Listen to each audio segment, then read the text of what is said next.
Nintendo is at it again.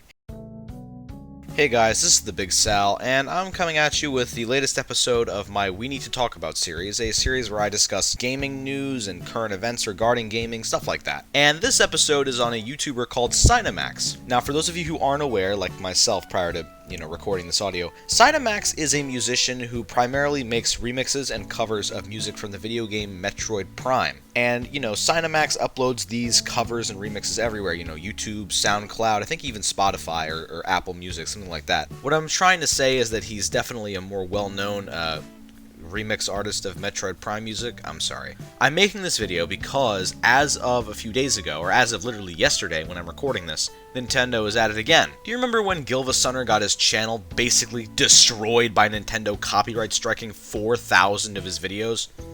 Yeah, the same thing happened here. Nintendo basically demanded that SynaMax remove any and all Metroid Prime cover music from his channel, which he complied with. He made a YouTube video about this that sums up pretty much everything. Here's what's going on.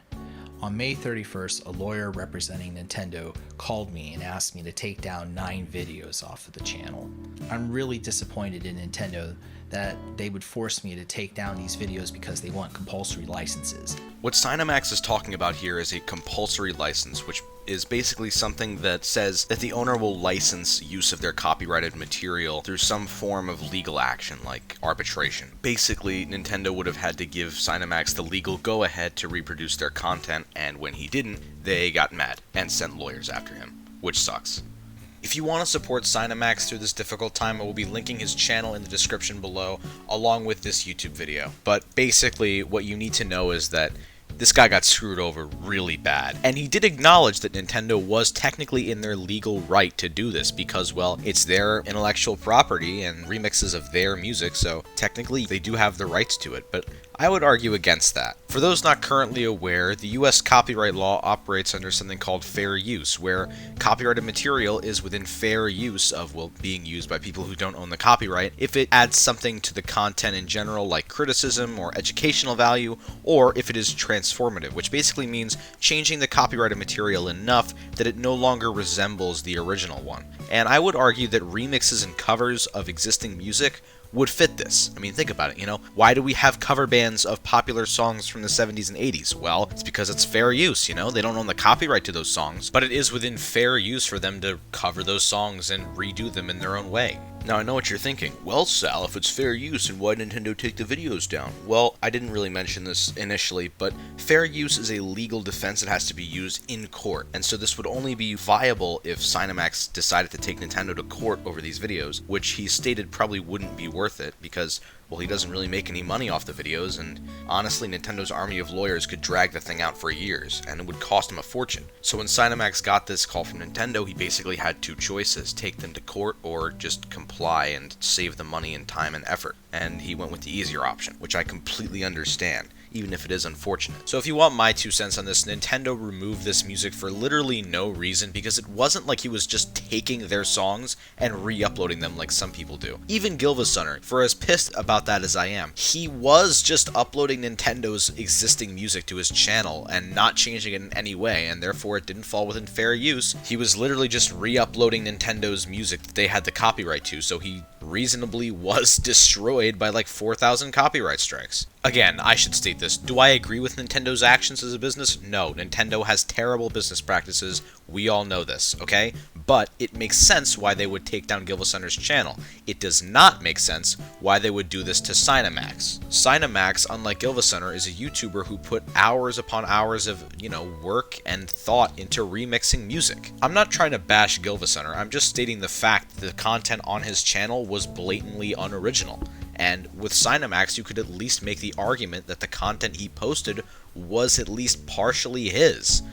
But Nintendo didn't really care, and they sent their swarm of lawyers after him anyway, so good job, Nintendo. Another YouTube channel annihilated. I should mention briefly the game Sonic Mania. I'm sure you've heard of this game or even played it. I have. I loved it. Anyway, I digress. The music in Sonic Mania was made by T. Lopez, a YouTuber who was chosen due to his popularity on YouTube for producing arrangements of various Sonic tracks and for his work on the Sonic 2 HD project, a fan remake of a Sonic game. So try to figure this shit out. A Sonic fan remakes music and works on a fan recreation of a Sonic game, and Sega looks at this and says, welcome to the team, you can make music for our game now. And the results speak for themselves. I mean, Jesus Christ, the music in this game is amazing. I want everyone right now to note the completely contrasting reactions of Sega and Nintendo in pretty much the exact same situation, and it raises the question, why does Sega do this and Nintendo do this to basically the same exact situation? It's because Nintendo sucks. But I will be making a full video on Nintendo's business practices later, don't you worry. Even SynaMax said, okay, this approach is messed up. Why wouldn't they just demonetize my videos and leave them up? SynaMax himself said that he wouldn't mind losing out on money and he just wanted to share his music with fans.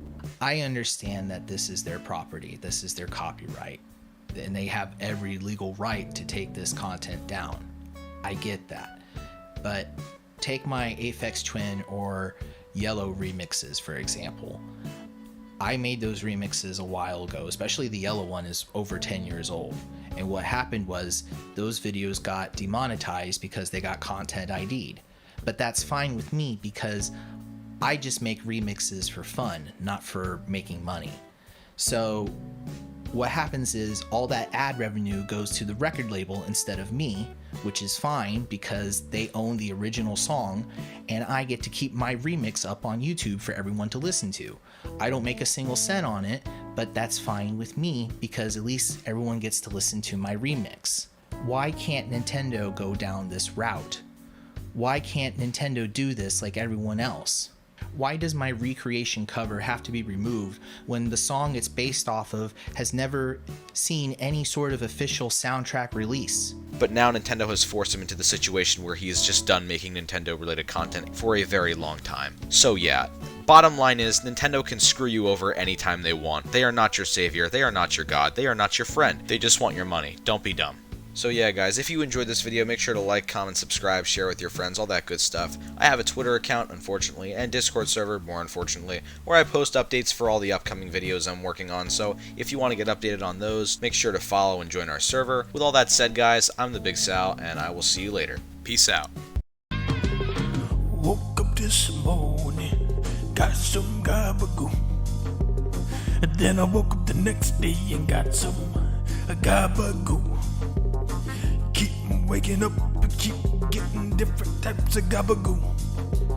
I even got some gabagoo from Scooby-Doo. I woke up this morning, a gabagoo.